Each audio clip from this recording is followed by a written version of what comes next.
I'm Ryan Lapoe. And I'm Casey Purtill, and you're back in the Oilers zone.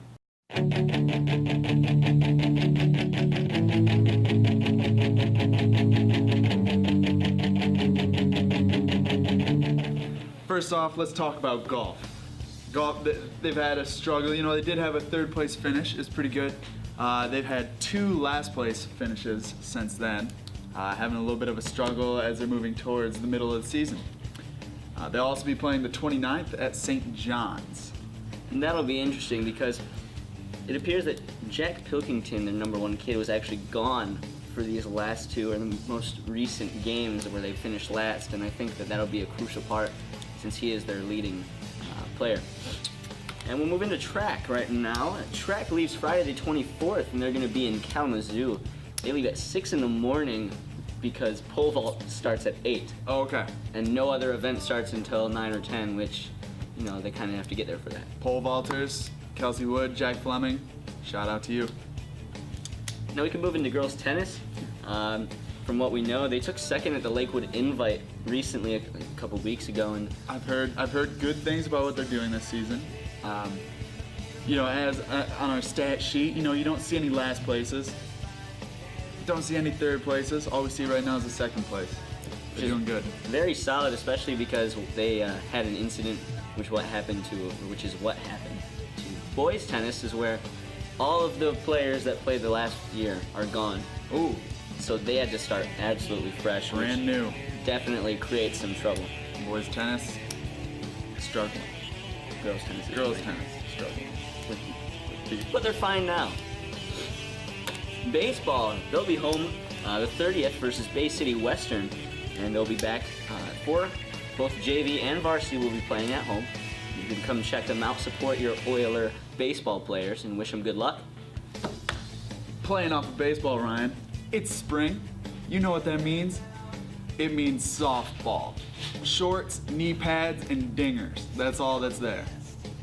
Gotta love it. They play the 30th at Bay City Central. Should be a good game. Rounded off in spring sports for spring of 2015 at the end of the school year.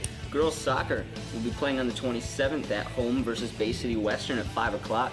Be sure to support your Lady Oilers as they take them on.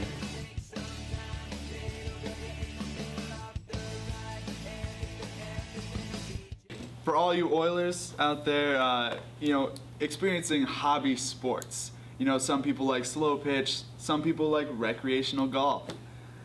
But out there, there is a community of very invested people in the game of disc golf. And we feel like disc golf has not been getting the recognition that it deserves. So tell me, Casey, the difference between a regular frisbee and a disc in disc golf, what are the main differences that people will notice right away when they pick up a disc instead of a frisbee? People think frisbees and discs are the same thing. They're not. Frisbees are understable, okay? That means they wobble and they fall to the right. Discs are overstable. The way they are designed, they're made to stay as flat as possible and then eventually curve off to the left using a conventional right-handed, backhanded throw. The main difference between a disc and a frisbee, moving outside of physics, is how specialized they are. With a frisbee, they're used for just about any range. Discs, you have putter, lie flat. Then you have your mid-range, your middle irons, stuff like that. And then you have your driver, which just like in golf, a driver club. It's meant for long distance and low accuracy. The other main difference that we neglected to mention is that the size and weight difference between a frisbee and a disc. Big difference. Frisbees about the size of a dinner plate. They have a very deep, I don't know what you would call it, well. A deep well. A deep well on the inside, whereas a disc is a lot smaller in circumference and also is a lot heavier. Yes. So that it can cut through the wind easier and go far. So actually we went and talked to our good friend and Mount Pleasant athlete, Jack Flemming, about what he thought about disc golf.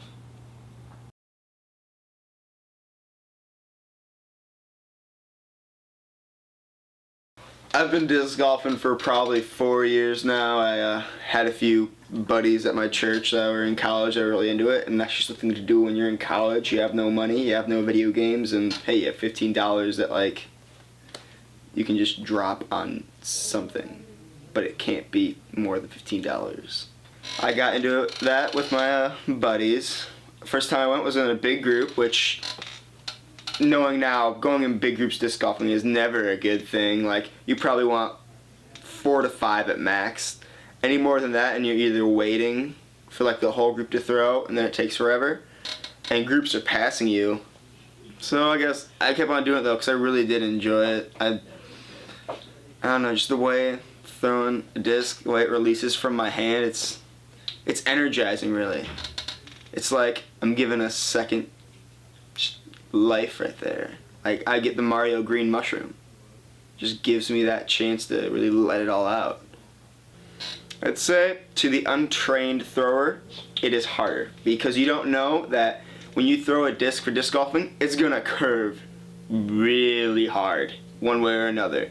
Like almost never do you throw it straight. And I guess it's coming from somebody who's been playing it for years now.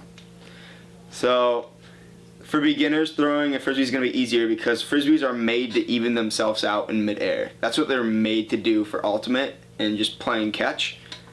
But as you get better at throwing frisbees and discs, it becomes easier to throw discs because you can throw them farther and you learn how to like play off of that curve and stuff. You'll know like how much curve you can get from the disc and how much fall time it'll have. We talked earlier on the show, Casey and I did, about the different kinds of discs in disc golf. The putters, mid-range, drivers. Let's say somebody didn't have the money to drop on all 3 different kinds of discs. Do you think that they could get along with just one of them? Yeah, just the driver really. You don't need, I'd say if you can get 2, get a driver and a putter because mid-distance it's really like, that's all personal opinion. A lot of mid-distance throws can be used as putters anyway. And a lot of putting throws can just as easily be used with drivers. So you'd say the driver would be the one to get first? I'd put a ring on it. Do you ever see it becoming a sport on a high school level? No, I don't. But that's simply because of the lack of funding and I don't know. Okay, now let me ask you another question. Do you see the same stereotypes that most people see about disc golf? That it is just a dumb hobby? I've definitely hear that. That's definitely a well-known thing. I don't know if I always believe it to be true, but that's something I've heard quite often. We're here today on behalf of Oiler Zone, here to ask you what you think about the sport of disc golf. First off, let's start by saying, is disc golf a sport? I'd say so. There's got to be some sort of strategy behind it. All right. Do you eventually see it going to the point of a professional league or possibly the Olympics? No, I see it more as like a recreational sport, I guess. Nice to see you, Miss Wood. Nice to see you too. So let me ask you, talking about the sport of disc golf, first of all, have you ever played before? I have. You have. How often do you say you play? Just every once in a while, like recreationally? Yeah. Okay. Stereotypes about disc golf. You think those stereotypes are true? No, I just think it's a fun activity and it gets you out and exercising and hanging out with your buddies. It's pretty cool. All right, thank you, Miss Wood. No problem. And remember, you're in the zone. Yeah.